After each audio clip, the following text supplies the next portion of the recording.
Hello, everyone. Welcome back to I See What You're Saying, the Disciplined Listening Podcast. I'm Michael Reddington, and today it is my pleasure to welcome our next guest, Jennifer Locke. Jennifer is a USA Today best-selling business book ghostwriter. She's a nonfiction book strategist, and she's also been writing fiction since 2011. Her work has been published in multiple business press as well as the 5 big publishers. And today I am very happy to share her conversation as we explore her perspective as a ghostwriter on what it takes to be a great interviewer and a great coach and to capture and share somebody else's story, which regardless of our role, we can all relate to and learn from. So she's going to talk about many, many great ideas, perspectives, and techniques she has, including how she draws out author stories. And in doing that, how she applies what she refers to as a therapeutic listening approach.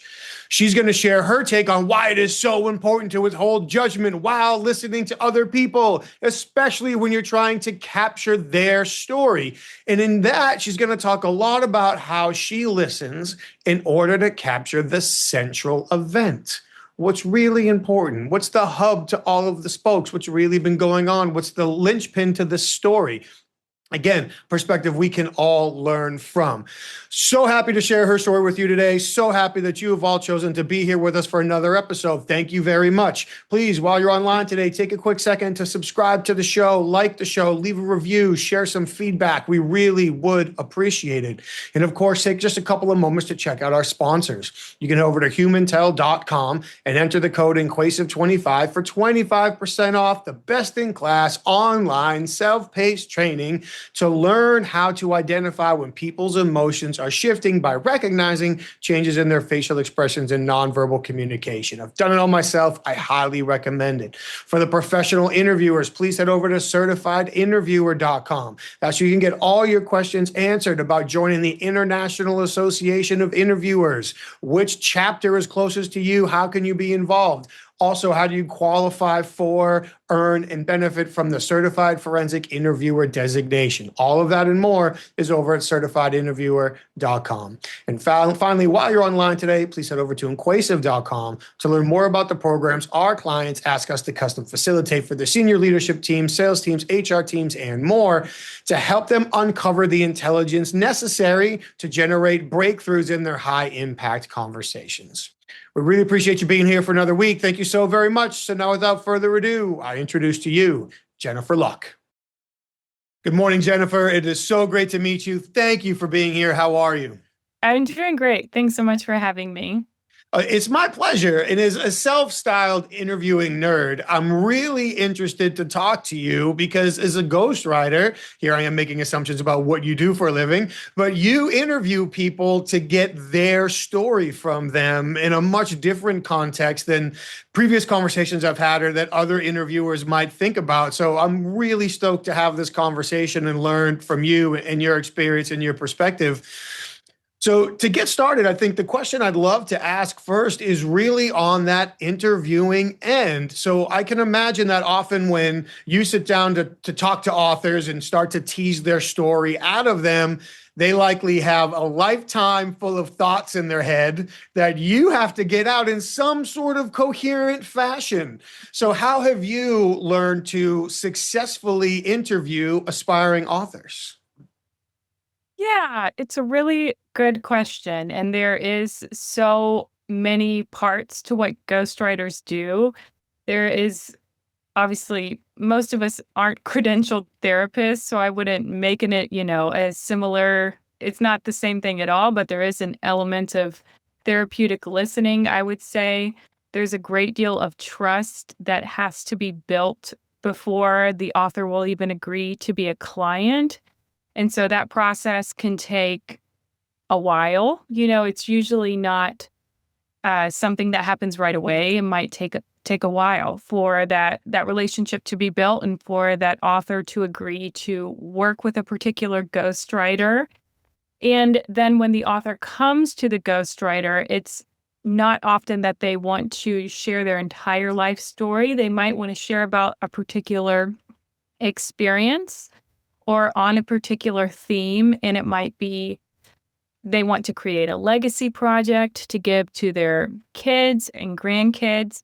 It might be they are a business owner and they're celebrating a milestone in their business, or they're launching a new venture and they want to, bring attention to that and essentially create a lead magnet. But they generally have some goal and some intention. And so my first job when I'm interviewing them and really narrowing in on, okay, what is going to be the focus of this book, is helping them become very clear about, number one, who is the audience, and number two, what is the primary message of that book, understanding that there will be secondary audiences, there will be supporting messages that arise, but gaining that clarity on what is the audience, what is the intention, what is the message. And if it's a memoir, like what is the central event? Is it ages this to this? Is it centered on the author's relationship with a particular member of their family, or maybe a particular life event that was particularly dramatic? But we have some central focus, right? Like if it's a wheel, there's a central spoke, and all of the other events in the memoir are going to touch on that central spoke in the wheel. So we have something to center the work. So we have to get really clear on that in the beginning. We have to do a lot of trust building in order to even get to that place where we can actually begin working on the book. And so, trust building, that could take us in a different direction in terms of how the author and the ghostwriter build trust before they even get to the place where the ghostwriter writes a word. But in a nutshell, the author has to feel like the ghostwriter really is excited to work on their material, like they understand it on some level, that they're going to do everything that they can to capture the author's voice on the page and make the most authentic representation of who that author is on the page. That it has to be very evident to the author that the ghostwriter is not judging them. They are supporting them and cheering them on, because it's very vulnerable to approach someone with your life story or with an event, even if it's a super successful business person who's, reached all these upper echelons of success in their field. It's still a vulnerable thing to approach someone with your life, with your story, and say, I want to make a book. Can you help me? So that has to be really rock solid, that trust that is there between the author and the ghostwriter. And so I just took us in a lot of different potential directions. And maybe I'll let you stop and interrupt me, because I'm not quite sure which thread to follow to best answer. Sure, which thread to follow. You just gave us so many great things to work on right there. The building trust piece, I think we can probably go back to first, but I'm certainly interested in your concept of therapeutic listening and kind of what that means. I'm not designating anybody a therapist. We don't have to go there, but kind of what that means to you and how you employ that. I think it's very interesting to go back at some point to this concept of the central event, because that goes back to interviewing at its core in so many different types of contexts. So I don't want to gloss that over. But even as you talked about authors being vulnerable because they're sharing a piece of their life, a piece of their story, a piece of their business, whatever it may be, for me, when I think about like my previous life, getting someone to truthfully share a confession, really all we're asking them to do is share sensitive information under vulnerable circumstances in the face of consequences. And in a lot of ways, that's not very different from what you're doing. The context is different and the consequences are a little bit different, but we're still asking people to share sensitive information about their life and experience. It's vulnerable because I'm opening up. And by the way, the whole world potentially potentially could read and now know about this. And then Right. there's the consequences. Is it going to be successful or not? Will it have its Mhm. impact? Is it money well spent? What will people think of me? Imposter Mhm. syndrome, maybe, all of these other things. Mhm. So now that I've gone in circles, those are all things I want to make Yeah. sure we get back to. Mhm. But you talked a lot about building trust, and that is a central component in getting anyone to open up to you in any context. So how have you learned to build trust with authors?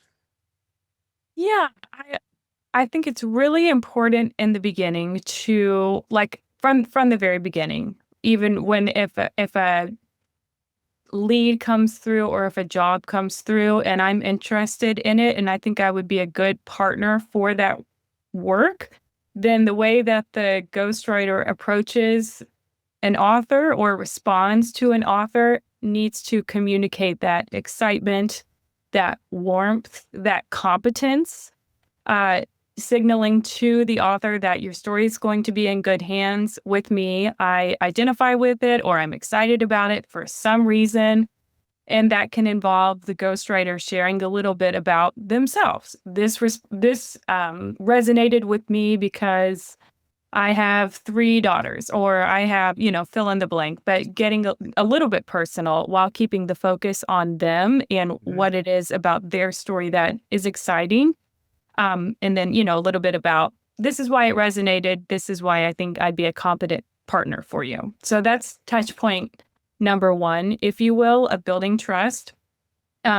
Authors may want to see writing samples. They may want the ghostwriter to produce a writing sample, which should be a paid exchange since the ghostwriter is doing work. Like fair enough, but the ghostwriter can be willing to go with them there if they kind of accept the terms. Like this is what how I would convey your words, your story, your experience on the page. And always being very open to correction. Like, if I'm wrong, please show me where this is what I think you're trying to say. This is where I think we're going. Correct me if I'm wrong. Show me what I'm not seeing. Help me understand what I don't understand. So, being very open to correction, very open to revision, emphasizing over and over again that it's the author's story, it's their message that they want to get out. And so the ghostwriter is in service of the author. That doesn't mean that the ghostwriter never pushes back gently if they think the work would be better served by something than other than what the author is suggesting. Maybe that happens a little bit further into the process when they've kind of established that rapport and that author is firm in the knowledge that their ghostwriter has their back and wants the best for them and for the work. But yeah, basically, it's as a ghostwriter, it's not my story, it's theirs. So it's my job to faithfully render that on the page and to communicate over and over again with the author and to be open for correction wherever it needs to happen. It's great to hear all of that because, in many ways, a great interviewer, regardless of context, is the steward of the other person's story. Yes. We're capturing somebody else's story. We are going to represent their experiences in some way. Is it a book? Is it an Mhm. investigative report? Is it a job interview? Whatever it might be. But that's all. We are the stewards of their story. And I love even how you laid it out. If we're going to build trust, there's got to be some sort of personal connection. We need to build Right. rapport on Mhm. some level. There needs to be, trust is built on evidence. So there needs to Right. be Uh-huh. some evidence somewhere that we are capable, Mhm. we're competent of delivering, and how that shakes out can be different from context to context. But I also loved, and I want to make sure people catch this as well, how you talked about really handing control of the process over, in this case, to the author. Like, yes, you will gently push back, and yes, you'll provide framework, and your expertise comes into play at the right time. But it's not, well, as a professional writer, let me tell you how it has to be done. Like, this is somebody That else's story. This is their right. dream. This is their Uh-huh. work. So if we can make a personal connection, if we can establish credibility and turn control of the conversation over to them, now they're far more likely to lower their guard and give us, in this case, their story in a way that we can be the steward of and we can represent the way we want. So I think that was fantastically laid out. I don't want to forget to come back to the central event, but I think that this is a good chance to tie back into that concept you talked about of therapeutic listening. No Mhm. degrees necessary. Personal Right. opinions are Uh-huh. perfect. Your experience is all we're talking about here. But from Uh-huh. your perspective, what does it mean to have a therapeutic listening mindset? Yeah, well, I guess I'll answer your question with an example. I've Please. been on some calls where, the author will just cry, and so rather than get very far, quote in quotation marks, in our interview, or if it's a coaching arrangement that we have where they're the ones who are I'm drawing the book out of them and they're the ones who are writing it and I'm kind of guiding and shepherding that process. Some calls the author needs to sit there and cry. And so that's my job, is to kind of bear witness to that while on our time together in our coaching hour, and that's fine. I'm a safe space for them to deal with these things that they might have, been dealing with alone or to some degree alone for a long time. And they've thought about writing the book, they've thought about getting it down on the page. They think it's valuable in some way, and now they're doing it, and it's bringing up a lot, because maybe it might be very heavy. So that's what I do sometimes. I sit there and cry. I mean, they sit there and Listen, cry. yeah. I witness. Well, it might make you cry, I but that's a know, story for yeah. another day. Oh no, I wouldn't. Yeah, that would be a little bit. I would go somewhere else if it evokes such strong feelings. Yeah, so that's one element of it. I'm also listening very carefully. Like, let's say it's a situation that's not as emotionally charged.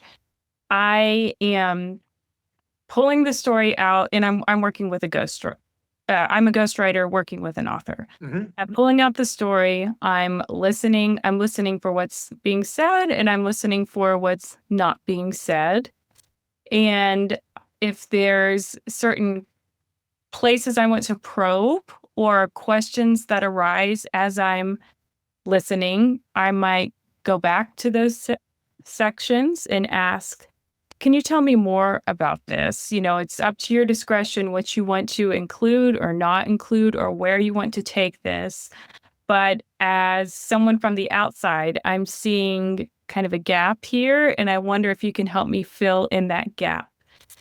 And so it's giving the reins over to them, probing gently, and if they don't wanna go there in that session or in that particular interview, or maybe not at all, then gently steering away and saying, "Okay, well, I think we are going here eventually," whatever the, intention behind the book is and whatever their message that they want to portray.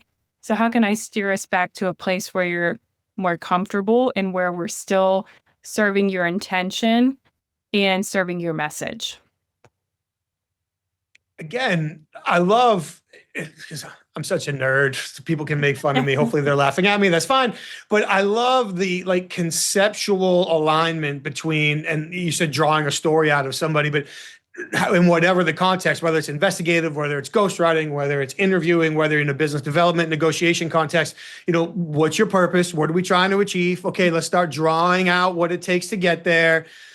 Well, we need a little bit more. So now we go back, and the question, tell me more. Great question. And I love how you talked about going back to it, like not cutting people off in the moment, let them go, and then circle back to it at a more opportune time. But again, that phrase, within your discretion, like constantly reminding people that they're in control, is so important to letting down the guard and keeping the door open to come back to it, keeping it around that central thesis of what's their messaging, what's Right. their goal, all so important. And it relates to all contexts of Mhm. interviewing. So I really appreciate all of that.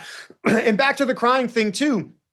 I can see where interviewers can stop and think, well, if somebody else is really emotional, they're crying, they're yelling, maybe they're quiet, whatever, they're wasting my time. No, Mhm. this is actually an investment in time, because Right. nothing is going to be accomplished until this emotion has run its course. Right. So when we can, you said, be that safe space to let the emotion run its course, now we can go ahead and be productive in the next stage of the conversation or the relationship. And for so many contexts, we're going to talk to these people again. Right. So we'll just Uh-huh. use the next conversation to build on what we achieved in this conversation. Right. Yeah, definitely. You said something and it sparked for me. And yeah, so it's whether it's a person who's I'm in a coaching relationship where I'm guiding them and they're writing, or it's a ghostwriting relationship and I'm writing and they're the author. There's insecurities that arise, whether it's from the material itself or whether it's from, oh my gosh, who am I to be writing a book? I'm a fraud. This was all a bad idea, or I do know. yeah, there's always going to be a certain level of insecurity that arises no matter who you are. And so that may be another part of that therapeutic listening also is being that safe space for people and encouraging them and letting them know, what you're experiencing is very normal. It is a predictable part of this process, and it doesn't have to be a stopper. We can acknowledge it, look at what's happening, and find more helpful thoughts to help us get around it and go back to doing the work. Reminding them of that end goal, why they wanted to start, what change their book will be able to affect in the world once it's out there and once people have it, and kind of steer back on course so we're working toward that end goal. Even just saying something like a predictable part of the process speaks to your credibility because it's clearly not your first rodeo. If you can say this is a predictable part of the process, and even that concept of find helpful thoughts, how important is that to all of us every day? If we Mhm. can find helpful thoughts that will redirect our action and our frame of mind, we'll be more productive. So it's all fantastic. To start working our way back to this central event concept that you brought up, I think for most of us, we end up having critical conversations with people to learn more about a central event. Maybe it's an investigation, victim, witness, suspect. Maybe it's business development. We're trying to figure out what's going on within an organization that would allow for a business relationship. Maybe it's a negotiation. There's a hang up somewhere. We're trying to get through it. Maybe it's leadership development and somebody's performance is suffering or they missed a deadline or a project got messed up. What's the central event that happened? There's Mhm. 1,000 more examples. I'm sure we could bore people by listing off, and we'll spare them that. When you are framing a conversation around a central event, how do you work with authors in order to, I'm assuming patiently, be sure that you're flushing out as much critical detail about this event as you need to represent it? Yeah. Well, I'm thinking more of like when I work with memoir in the context of your Yep. question, I'm thinking more about memoir, which I, Mhm. I do. That's one genre of book that I work with. So I will say that it's not always evident what the central event is when we begin work on a project. And then the more we talk and the more that is revealed, it's, oh, this is really what the book is about, this core right here. And yes, you have other experiences in your life, and but what makes them compelling or what will make this narrative hang together is how those other experiences relate to this central event, like how this touches those other things. What did you learn from it? How did you grow from it? How does it still, have its tentacles around you in some instances? So, and that's not always evident right from the beginning. An author might come to me saying their book is about ABC, but we discover and we work together and we find out it's actually about XYZ, you know? So we want to, as a writer, thinking from a narrative background and thinking about the reader who's going to eventually pick this up, I want to make sure that the through line is evident throughout, and so the reader understands what they'll be getting when they pick up the book. So that's one answer to your question, and something else sparked for me as you said that. So let's say it's a central event that is something fell apart, or there was an inciting incident. Speaking again about memoir, so Mhm. it's a event from someone's life where at that moment everything had to change going forward, and how the author more or less recovered from that moment forms the rest of the book. Like, what did that moment reveal? Where were you when that moment happened? What did you think was going to happen? What were your thoughts? And what happened in the aftermath? How did you respond in the aftermath of that event? And that is kind of the center of the book, or forms the locus of the book, them responding to one moment that Mhm. revealed patterns, revealed a lot of other things, and revealed work that the author had to do. So yeah, so I guess in short, the central event is not always evident from the beginning, and we have to make sure that there's a clear narrative, a clear theme that the reader will be able to find themselves in, and know what they're getting when they pick up the book. Think that's great because we're not going, I say we like I've ever done this before, but Uh-huh. you're not going into this conversation with a clear end in mind. We're going to write this book about this Mhm. topic. Let's go. Listening equals learning. And when we let a conversation come to us, a lot of these greater details, or in this case, the central event, the key theme, will unfold over time. And that patient destination based listening process can be tough for people to adopt. I can imagine, maybe not for all, but for some of the authors that you work with, hurry up, get it done, get it on paper. Uh-huh. Let's move on, let's get it out. Uh-huh. But by patiently guiding those conversations, letting the story unfold, and then finding the central theme, I think that speaks a lot to your interviewing and listening approach. As you were talking through building out the central event or the central theme, clearly there was a bunch of follow-up questions. What were you thinking? How did you react? How did you grow? What were the ripple Mhm. effects? All of those things, which would be different depending on the conversation. But I'm curious, from your experience, I'm sure you know that all of those details and questions have to be answered and worked in somehow. But when you're getting them from the author, is your approach generally more sit there, let them talk, and fill in the Mhm. gaps after? Or is it more, hey, what about this? What about that? Mhm. And kind of interrupting might be a strong word, but really trying Mhm. to structure the process as they go Yeah. through.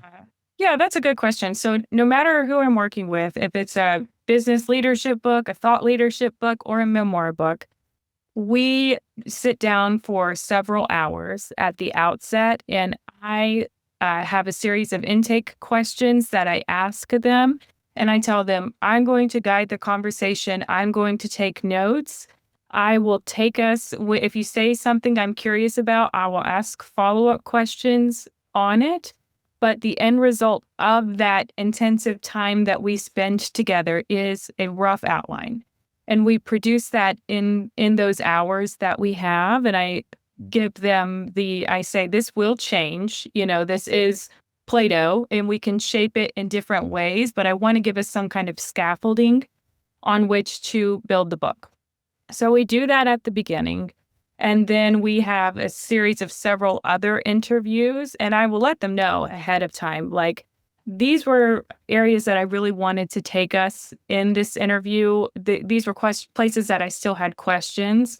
So, prior to our next scheduled meeting, I'll share with them those, maybe 5 or 6 questions, not too many, but I'll say, you can be thinking about these ahead of time, and I'll be listening, I'll be taking notes, I'll be recording if you take us in an interesting place, and I'll ask more questions about them, but I want them to not ever feel, it's back to that trust thing. I don't want them to feel caught off guard in our time together, or like I'm going to jump something on them to try to catch them in some way.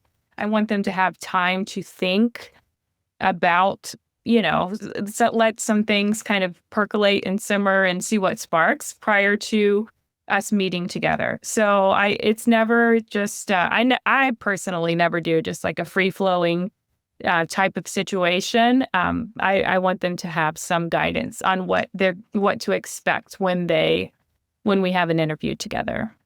Cool. And that's leveraging the process, which I'm sure you've learned from all of your experience, is so helpful for the person who's responsible for sharing information. Because understanding what the interview is going to be about how much time I have, how does it link to the previous conversation, like all of these things. When I think back to clients that we've worked with who it doesn't even have to be an investigation and we're trying to get better performance out of somebody, or we're trying to understand what somebody else's real problem is, or we're trying to build a relationship, whatever it is. Well, I don't want to tell them what I'm going to talk about in the meeting because I don't want them to be prepared. Really? Like, Oh, would you yeah. rather them feel ambushed? Should we walk through how ambushing doesn't work? Like Right. allowing the process to work to our advantage, giving those, you talked about the importance of clarity earlier, the Hmm. clarity of expectations, the clarity Right. of instruction, the consistency of the message across multiple conversations is so much more productive. So it's, especially for what you Right. do, that Right. structured approach is great. Earlier, you mentioned, and I didn't have time to jump on it then, but you talked about staying judgment free in your Hmm. conversations. And I Hmm. feel like the human brain is often just there to judge. We naturally, it's kind of where we want to jump to. But if we show it on our face, or if we make a comment, or if we jump Hmm. in too quick, it can certainly kill a relationship. So, Right. based on all the experience you have, how do you work on maintaining a judgment-free approach with every author that you have so they Right. stay fully engaged? Yeah, I'll start and say from the beginning, it's really important from the very beginning to have alignment on both like personality wise and subject wise. So I personally don't write work on books in which I strongly disagree with the worldview or the point of view, because I probably wouldn't be able to to keep judgment from my face. So there's that. There needs to be alignment on personality, on subject matter, etc. And in terms of, I it's not going to I the work is not going to be good if I'm judging it. Any Mhm. author, let's talk about fiction, nonfiction. Let's talk about fiction for a little bit, I guess, because I write fiction also. And I think Cool. it was really good training ground for the work that I do now, where I have to, I'm the character of the author as I'm ghostwriting. I have to kind of inhabit their mind. I have to speak in their voice and capture that on the page. So any good novelist, any writer of fiction, their work is not going to be very good if they're judging their characters. So as a ghostwriter, it's the same thing. If I'm judging the author, that's just going to come through on the page, and it's going to be very off-putting both for the author and eventually the reader. So that doesn't even really enter into the equation most of the time. I think like it's I we've established that rapport. We've spent all that time relationship building. By the time we even like get to go, there's a lot of trust built into the process. And so, yeah, my job is just to pull out what, like I said, I prepare them for the conversations, let them think about what they're going to say ahead of time, make sure they're fully supported when they come to those conversations. I work with a lot of people who are CEOs, who are leaders, who have a lot of different ventures going on. And so their time is very limited. So I have to honor that by making sure we get the most out of the sessions that we have together. Um, and so yeah, so there I want to support them in every way. And that's what I'm interested in doing. I want to get the best material also. So I can't do that if I'm judging it in any way. I need to be open. I need to be listening empathetically. I need to be guiding, and judging is like incompatible with it. All of that. Yeah, it'll destroy all of it for sure. Right. Uh huh. I even love the line that you said, and I'm probably paraphrasing and not getting it completely correct. I apologize in advance, but the work won't be good if I'm judging it. Hmm. So, and I think that carries true if we're trying to build a business relationship and we're judging the other person.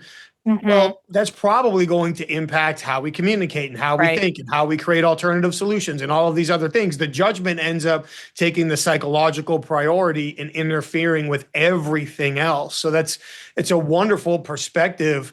You mentioned working with CEOs and business leaders. They don't have the time, so we've got to honor their schedule and those kinds of things. And as you're trying to get the best material from them, I'm curious, how do you navigate time constrained conversations, often Mhm. with distracted people, Uh-huh. without rushing? Yeah. Well, making sure we're all prepared is step number 1. Making sure we all have expectations set and honoring those, that's step number 1. Um, also, I there's certain hacks you can do, like, if we don't necessarily have time to sit down and do an extra interview, but I need extra material in order to most faithfully render a story or an experience, I say, "You can voice note this to me, you can send it via voice message." I say, like, "We'll have these interviews scheduled, and you know when they are, we can come prepared, but the door is open for communication at any time. You can send me something that you think might be useful, whether it's like a speech you've done in the past, whether it's an answer to a question. Like, I might email a question and say, if you talk it out over voicemail, and that will be really helpful to me, and it takes less time for them, and it's more useful to me because it's in their voice. Yeah, so that's how we can kind of make the most of those times that we do have, and then the pockets of time that the author has in order to get material that, is going to make their book the best it can be. Yeah, no, that makes perfect sense. The preparation and the expectations help make the time of the use. Now I can't talk. Make the best use of the time that we have, but then also finding alternatives. Focus on solutions, not problems. What are other ways we can get the message Right. across? Mhm. So I'm curious, as a ghostwriter, unfortunately, your name doesn't make the cover. So if Mhm. there's often praise for the book, it goes to the person that told you the story, not to the person who actually Uh, wrote it. So for you, when you are looking at how you represented somebody else's story in its final version, what are things that you look for or feedback you listen for, or the little things that tell you, I did a great job and I nailed how I represented this story? yeah. Uh-huh. You know what was so gratifying to hear at one for one particular client, they read something from a book that we had written together in their wedding, like as part of their wedding vows. They read something that I had ghostwritten for their book. And that really like blew me away because it was like this person was so gratified by the way I had rendered their story, and that they chose to use that sample in this very intimate celebration, you know, the biggest day of their life. Yeah, so that told me like, wow, I never had that experience before where an author had used the material that I ghost wrote, rendering their story in such a auspicious Yeah. occasion. So that was really like gratifying to hear. Often, also, they won't thank me as a ghostwriter in the credits. Sometimes they will, but they might thank me as like an editor or collaborator or something like that. And I don't require that they do that in contracts or anything, but that is gratifying also. And and the best recommendation or the best like pat on the back is a referral to someone else. Sure. So I always appreciate those too. Yeah, definitely. Don't we all? Yeah. Definitely. That's when we know we did a good job for Right. somebody. Yeah. Yeah, I want to be conscious of your schedule. I know you have a lot going on today, but you've also mentioned coaching and mentoring Mhm. authors before, and Speaking for a friend, I've heard that sometimes when people are writing books, they can run into mental blocks, and not just writer's block, but sometimes like emotional blocks or dead Right. ends that they have to find a way to work through. So I'm curious, in your expectations, how could I have done a better job? I mean, how do you work with clients in order to help get them through these mental and emotional roadblocks and keep them focused on the mission of their work? Yeah, one that comes up a lot is like, who am I to share this? Nobody's going to want to read it. They're going to think it sucks or that like I'm too big for my britches and that I shouldn't have done, all that imposter syndrome garbage that creeps up. And often I'll remind people of their favorite authors whose books they've read and loved over the years. Um, you know, those authors didn't start with full confidence either. In fact, many of them talked about how hard writing is, how much they doubted themselves. I don't know why, the mental chatter that we have, these guys felt it too. And they eventually wrote their books, they eventually got published. And what is our response to the fact that they did? We are just so grateful that they did. We're so grateful that we have their books that endure and that can guide us and can teach us. So I often remind authors of that and remind them that their books are actually an act of service. So if we can get out of our own heads and think about who is going to be helped by this book being in the world, then that is a useful reframe to bring us back to actually doing the work. Because all that stuff comes up when we're like not doing the work, right? Like when we're in the flow of it, then those thoughts kind of disappear. So the trick is to how do we stay in the flow more often than not? And how do we just keep on going? Yeah, just keep on going. Words to live by. But you're right. Like, with only one book under my belt, when I was in the flow, it felt like everything was easy. But as Right. soon as I got knocked out of it, that's when everything became a disaster waiting to happen. So Yeah. I can completely understand that. I can't thank you enough for sharing all of your time today. I think this is a super interesting approach to interviewing and and you said it, pulling stories out of people, which is what many of us do all day long in different contexts. So as people have been listening and they want to stay connected, they want to learn more, maybe even want to engage with you, where should people go to stay connected with you, to learn more from you, and potentially even engage with you? Yeah, I'll tell them where to find me and also tell them about a resource that I have Yeah, that please. be very useful. So my website is jenniferlockewrites.com, Locke.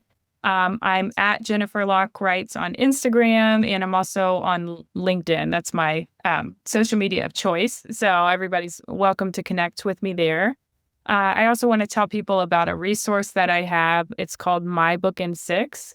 So it's useful for the person who wants guidance on their book, but they may want to do it themselves, or they may not have the funds to invest in a one-on-one coach or a ghostwriter. So I designed this to make writing a nonfiction book as practical and simple as possible. And I'm never going to say it's easy, but I designed it to be simplify the process.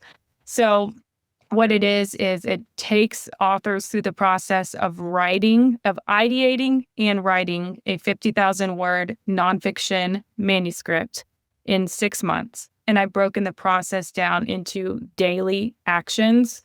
This is what you do on day one. This is what you do on day two, day three, etc.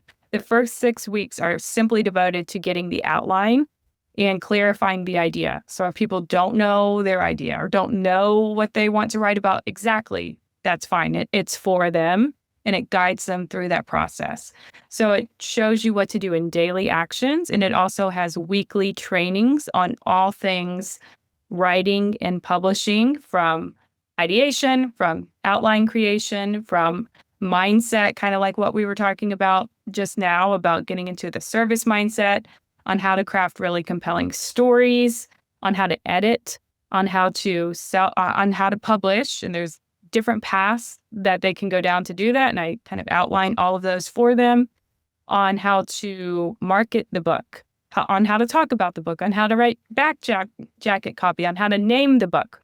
So it's got 26 of those weekly trainings, and they're all short. They're nothing that is going to take too much of anyone's time, because I want them to spend most of the time writing the book. But I wanted to show people how to do that even when they don't have a wide open calendar or 3 months to devote to the project, which was what we all think we need in order to write books, and which nobody actually has. So it's designed to help people write the books in the time that they actually have. Some prompts, daily prompts, take 5 minutes, some take 10, most take about 20 minutes to an hour. So I invite people to check out that resource. It's called My Book in 6. They can find it at mybookin6.com. Awesome. And I'll make sure that I include that link as well in the show notes, along with your website, your Instagram, and your LinkedIn page. LinkedIn is the only social media I'm really on too, so good call there. But I'll make sure that I include all of that. And because nobody asked, I will say that 50,000 words in 6 months might sound like a whole lot, but it's very reasonable. Like with a good process that you're laying out, 50,000 words in 6 months is super doable. Yeah, it amounts to about 420-ish words a day. That's And like there are one rest days. page. Right, yeah. And there are rest days too. There's like a rest day every week. So miss a day, you can get caught up easily. And spoiler alert, if it takes you a little bit longer than 6 months, that's okay. But this showed you how to do it in that time frame. So, but people say like, oh, I messed up on day 3 or day 4. I'm like, nobody is grading you. This is purely a resource for to show you how to do it. Awesome. I'll have links for that for sure. It has been a pleasure meeting you. Thank you for all the great insights you shared today. I've been taking notes the whole time you were talking. I really appreciate it. And I look forward to staying in touch. Thank you. Yeah. Thank you so much, Michael. This has been a blast. I appreciate my pleasure. Oh, thank you. Take care. Jennifer, thank you for a great conversation. I really appreciate you sharing your expertise and your experience with us today. I've been taking notes. I certainly hope everybody else was.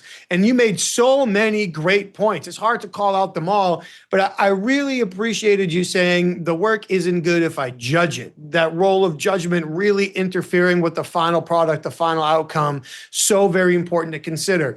I also love how you talked about how we really are the stewards of their story. Certainly you as a ghostwriter, but as coaches, parents, interviewers, it doesn't matter. We're responsible for other people's stories, how we gather them, how we represent them.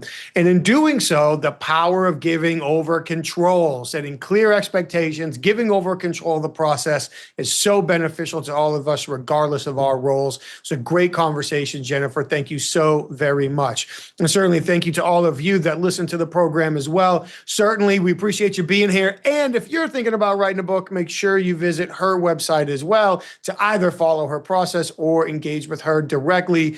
Please, while you're online, again, take a quick moment, subscribe to the show, like the show, leave your feedback, share it with your network, leave a review if you don't mind. We really appreciate all of that. Thank you so much. And don't forget to check out our sponsors. You can head over to humantel.com, enter the code INQUASIVE25 for 25% off the training of your choice to understand when people's emotions are shifting by accurately recognizing shifts in their facial expressions and nonverbal communication.